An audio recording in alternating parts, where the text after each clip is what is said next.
Welcome to our YouTube channel. ಇವತ್ತು ಎಲೆಕೋಸಿನಲ್ಲಿ ಹೇಗೆ ಗೋಬಿ ಮಾಡೋದು ಅಂತ ತೋರಿಸ್ತಾ ಇದ್ದೀವಿ. ಫಸ್ಟ್ ಒಂದು ಬೌಲಲ್ಲಿ ಎಲೆಕೋಸನ್ನ ಸಣ್ಣದಾಗಿ ಕಟ್ ಮಾಡಿಕೊಂಡು ಆ ಬೌಲಲ್ಲಿ ಹಾಕ್ಕೊಳ್ಬೇಕು.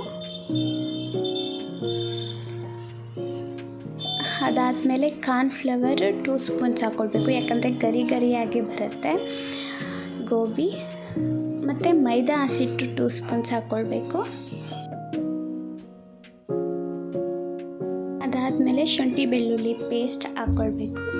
ಮತ್ತು ರುಚಿಗೆ ತಕ್ಕಷ್ಟು ಉಪ್ಪು ಮತ್ತು ಚಿಲ್ಲಿ ಪೌಡರ್ ಹಾಕ್ಕೊಳ್ಬೇಕು. ಅದಾದಮೇಲೆ ಫುಲ್ ಮಿಕ್ಸ್ ಮಾಡಬೇಕು ಚೆನ್ನಾಗಿ. ಅದು ರೌಂಡ್ ಆಗಬೇಕಲ್ಲ, ಉಂಡುಂಡೆ ಆಗೋವರೆಗೂ ನಾವು ಮಿಕ್ಸ್ ಮಾಡ್ಕೊಳ್ಬೇಕು ಕ್ಲೀನಾಗಿ.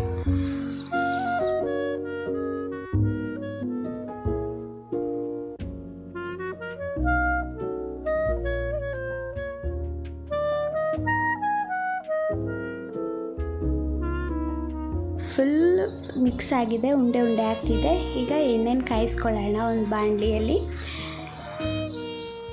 ಈಗ ಎಣ್ಣೆ ಕಾದಿದೆ. ಕಾದ್ಮೇಲೆ ನಾವು ರೌಂಡ್ ಮಾಡ್ಕೊಂಡಿರೋದನ್ನ, ಅದು ಗೋಬಿ ಇರುತ್ತಲ್ವ, ಅದನ್ನು ಎಣ್ಣೆಯಲ್ಲಿ ಹಾಕ್ಕೊಂಡು ಬ್ರೌನಿಷ್ ಬರೋವರೆಗೂ ನಾವು ಫ್ರೈ ಮಾಡ್ಕೊಳ್ಬೇಕಾಗತ್ತೆ. ನೋಡಿ, ಈ ಥರ ಬ್ರೌನಿಷ್ ಫುಲ್ಲು ಬ್ರೌನ್ ಬರಬೇಕು. ಬ್ರೌನ್ ಬಂದರೆ ನಮಗೆ ಕ್ರಿಸ್ಪಿಯಾಗಿ ಸಿಗುತ್ತೆ. ಈಗ ಬ್ರೌನಿಷ್ ಆಗಿದೆ.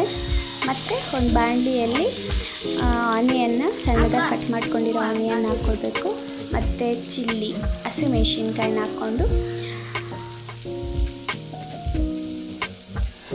ಮತ್ತು ಅದಕ್ಕೆ ಕ್ಯಾಪ್ಸಿಕಮ್ ಹಾಕ್ಕೊಳ್ಬೇಕು.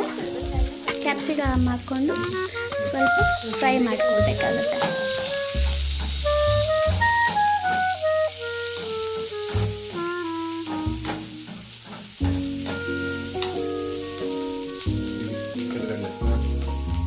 ಮತ್ತು ಇದಕ್ಕೆ ಸಣ್ಣದಾಗಿ ಹಚ್ಕೊಂಡಿರೋ ಬೆಳ್ಳುಳ್ಳಿ ಮತ್ತು ಶುಂಠಿನ ಹಾಕ್ಕೊಂಡು ಫ್ರೈ ಮಾಡ್ಕೊಳ್ಬೇಕಾಗುತ್ತೆ.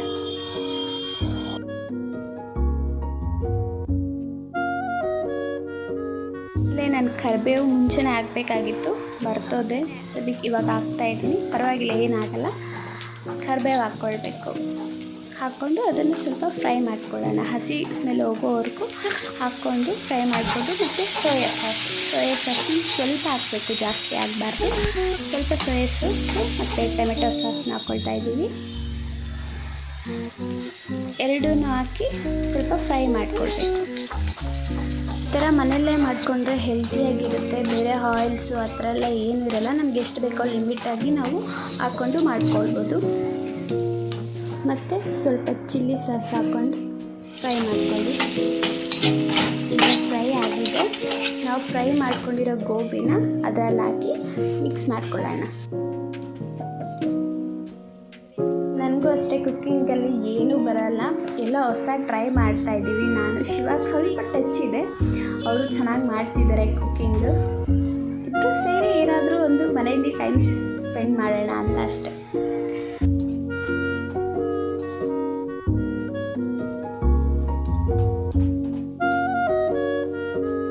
ಈಗ ಗೋಬಿ ರೆಡಿಯಾಗಿದೆ. ಈಗ ಸರ್ವಿಂಗ್ ಪ್ಲೇಟಲ್ಲಿ ಹಾಕ್ಕೊಂಡ್ರೆ gobi is ready to heat.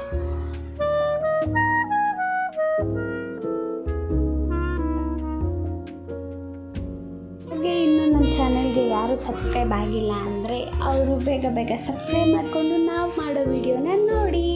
Thanks for watching.